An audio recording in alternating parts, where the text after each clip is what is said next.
بسم اللہ الرحمن الرحیم۔ السلام علیکم ورحمۃ اللہ وبرکاتہ۔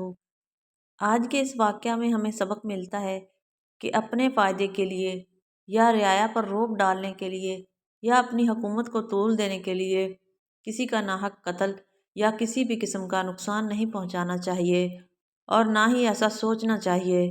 حضرت سفیان ثوری رحمۃ اللہ علیہ کو ستانے کا انجام۔ مولانا اعزاز علی صاحب ایک واقعہ نفحات العرب میں ذکر کرتے ہیں کہ خلیفہ منصور کو یہ اطلاع ملی کہ حضرت سفیان ثوری رحمۃ اللہ علیہ اس پر حق کو قائم نہ کرنے کی وجہ سے طعن و تشنیع کرتے ہیں۔ جب خلیفہ منصور حج کے لیے گیا اور اسے معلوم ہوا کہ سفیان ثوری رحمۃ اللہ علیہ مکہ میں ٹھہرے ہوئے ہیں تو اس نے فوراً اپنے آگے ایک جامعیت کو بھیجا اور ان سے کہا کہ تم جہاں بھی سفیان کو پاؤ اسے پکڑ کر سولی پہ لٹکا دو اور اس پر ذرہ بھر بھی رحم نہ کھانا، یہ میں آپ کو حکم دیتا ہوں۔ چنانچہ وہ فوراً مکہ مکرمہ پہنچا اور انہوں نے مکہ مکرمہ پہنچ کر سفیان ثوری رحمۃ اللہ علیہ کو سولی دینے کے لیے لکڑی کھڑی کر دی۔ یہ سب دیکھ کر لوگ خوف محسوس کرنے لگے کہ اب سفیان ثوری کی خیر نہیں ہے۔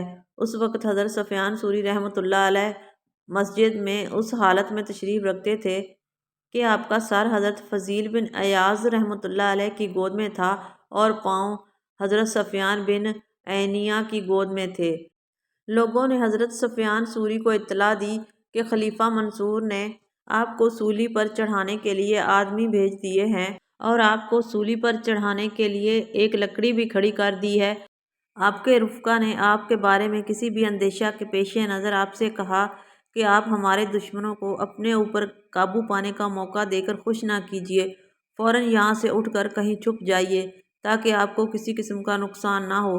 چنانچہ آپ اٹھے اور ملتزم کے پاس جا کر ٹھہر گئے اور فرمایا، مجھے منصور کبھی بھی کسی بھی قسم کا نقصان نہ پہنچا سکے گا، کعبہ کے رب کی قسم کہ منصور مکہ مکرمہ میں داخل ہی نہ ہو سکے گا۔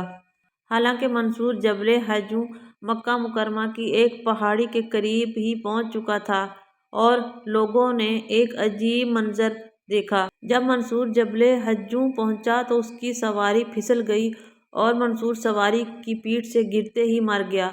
حضرت سفیان ثوری رحمۃ اللہ علیہ مسجد حرام سے باہر تشریف لائے اور اس کی نماز جنازہ پڑھائی۔ امید ہے آج کی یہ ویڈیو آپ کو پسند آئی ہوگی۔ آپ سے درخواست ہے کہ ہمارے چینل کو لائک، شیئر اور سبسکرائب کر دیں۔ شکریہ۔